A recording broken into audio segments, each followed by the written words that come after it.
I want to go to CBS News Radio military analyst Mike Lyons. Mike, thank you so much for sticking with us. We just heard from the Pentagon that this wave of airstrikes is over. Does that mean the mission is over?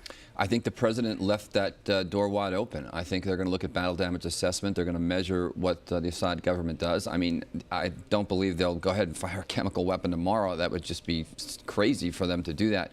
But it looks like this attack did get more capability. It went after facilities. It went after places where they're actually still manufacturing some of that chlorine gas. And that he's stuck in there about command and control headquarters. I'm seeing that's a Republican Guard, so that's going to take out some of his ground capability. So I think it's more of what happened than last time, and we've added the British and the French to it. There's no question it's been a ratcheted up response. We heard from General Dunford that there were 3 main targets this time. Can you elaborate on those a little bit? Yeah, so if you think one of them was an airfield, similar to what we did last time. So we took, kind of one of the military air bases out. The second one was that control facility of where they store chemical weapons and where they're actually still manufacturing them. So it's dangerous to deal with these things, and to get them into helicopters, to handlers, they've got to be careful about them. And then that third facility was that storage facility and command and control, and that's those ground Republican Guard units, which I think is kind of going outside that boundary. Now, the reason why they struck them is because they knew full well that there wouldn't be Russian soldiers there. He said they didn't give a heads up to the Russians. Right, that was interesting. He said they had been in communication, but there was no advance notification to the Russians. And that's because that elite unit, for whatever's left of them, of that Syrian military force, wouldn't want Russians around them. That's really how that would work. Now, they also, the Pentagon officials also went into some detail about the differences between this attack versus the attack a year ago. Can you elaborate on, we understand there were more weapons used this time? Yeah, they used the manned aircraft, and I'm also seeing reports of, coming from Qatar, if those aircraft flew over Iraqi airspace, for example, that now sends a message from the Iraqi government to the Iranian government on some level as to whose side they're on, because you'd have to get permission to do those kinds of things. But this one came from all different directions. I think the last time the attack coming from the Mediterranean, coming from those naval platforms, pretty much in one direction. This one came from a few different directions, which was more of a test to their system. So we're also trying to see what that air defense platform is like. It was just really installed last November there, coming from Russia. And at one point, the previous administration thought that it was so good that we wouldn't be able to do this. We wouldn't be able to take out these kinds of facilities because it was so good. We heard the Defense Secretary Mattis say it was clear that the Assad regime did not get the message last year. Yeah. Let's hope his regime gets the message this year. Yeah, we have to see, if you look through their eyes, that they might actually say, wow, they just took all these risks. They didn't really hurt us. We still have that capability. He might still be hanging on. And the bottom line is, as the Russians have come out against the attack. Right, let's talk about that, because so first of all, we heard that there have been no U.S. losses yet. Of course, we need to make the morning assessment, as General Dunford said. But you did just read a Russian response. Yeah, from Sputnik. It looks like the Russians consider this an aggressive act. Now, they didn't respond while the attack was going on. They really could have. We'll find out whether or not some of those missiles either knocked some of our cruise missiles out, or it landed someplace, missed something. They could have targeted some Navy ship destroyer out there in the Mediterranean and just missed it. Right. Now, we're going to go to Ed O'Keefe for a moment to talk about the congressional response. Ed O'Keefe, are you with us?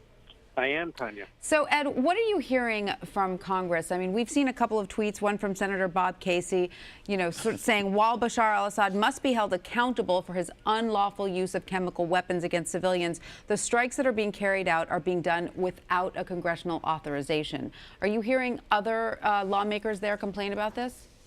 We've seen a few Democrats certainly raise those concerns, Tanya. We know that congressional leaders were informed tonight by the vice president formally of the airstrikes. He was calling them from Peru, where he's attending the Summit of the Americas. Of them, only House Minority Leader Nancy Pelosi has weighed in so far, calling on Congress to pass a fresh war authorization for the president to use to justify these attacks. In a statement, she said in part, and I quote, "One night of airstrikes is not a substitute for a clear, comprehensive, serious strategy," unquote. You mentioned Bob Casey. Another Democratic Senator, Tim Kaine of Virginia, said in a tweet tonight that the president's decision is, quote, illegal.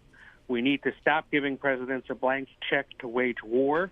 Today it's Syria, but what's going to stop him from bombing Iran or North Korea next, unquote. But Kaine is working with the Senate Foreign Relations Committee Chairman Bob Corker of Tennessee on legislation that would enact a new authorization for the use of military force. On Capitol Hill, they call it an AUMF, the initials. Corker and Kane have been working on this. It would enact the first new AUMF since the 9/11 era. Among other things, it would be renewed every 4 years. Congress would have the right to review the addition of any new terrorism groups to a list of targeted organizations, and there's some other changes. Kane's a Face the Nation guest on Sunday and undoubtedly may have a little more detail to share on this if we don't learn it sooner. But this was in the works this week, and then, of course, the attacks came tonight, and Democrats reiterating their opposition. Republicans, however, loyal to the president, still pretty supportive. The House Majority Leader tonight saying, quote, "The barbarism from the Assad regime will not be tolerated. America and its allies are together to deliver the consequences from such heinous action." All right. Well, Ed, stick with us for a second. I want to ask Mike, because in the absence of an AUMF, what is the legal standing here?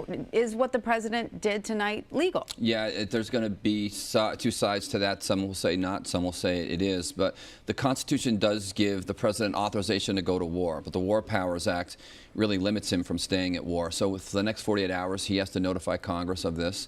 And then he's got to withdraw those troops within 60 days without that AUMF. And to the point before, we're still working off the same AUMF from what happened back in 9/11 days. I mean, we've got soldiers inside of Syria, for example, which had nothing to do with the 9/11 attacks. So this is where Congress really has not done their job and has not, stepped up and gotten to the president, because they really don't want to go out on a limb. The previous administration, when Obama wanted to strike Syria, Congress didn't want to vote on it. They didn't want to give him that authorization. Right. So at this point, Ed, do you sense that this is enough of an issue for congressional Democrats that they're going to press this point?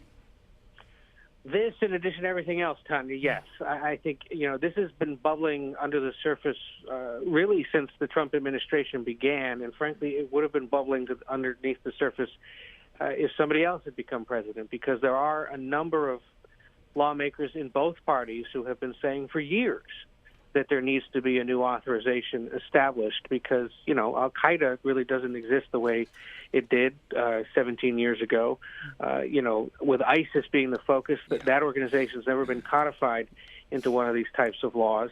They say it's time to do this. And Republicans generally, if reluctantly perhaps, agree that that is the case. And that's why you've seen the cooperation, especially on the Senate Foreign Relations Committee, to try to get to work on this. And we've anticipated, based on work that was being done this week, that perhaps by next week we'll see language and some plans to actually move on it. It was a topic of conversation at the beginning of the confirmation hearing on Thursday for Mike Pompeo, where members of the committee agreed that they would get back to this next week. So if that's it, if this military action lasted all of an hour, and we're done, does the president even have to go to Congress at all over this? Oh, no, he still does, because military forces were used, pilots put in harm's way, and they were deployed. So at the end of the day, we did launch missiles into a sovereign country. So he's got to report military forces were in play.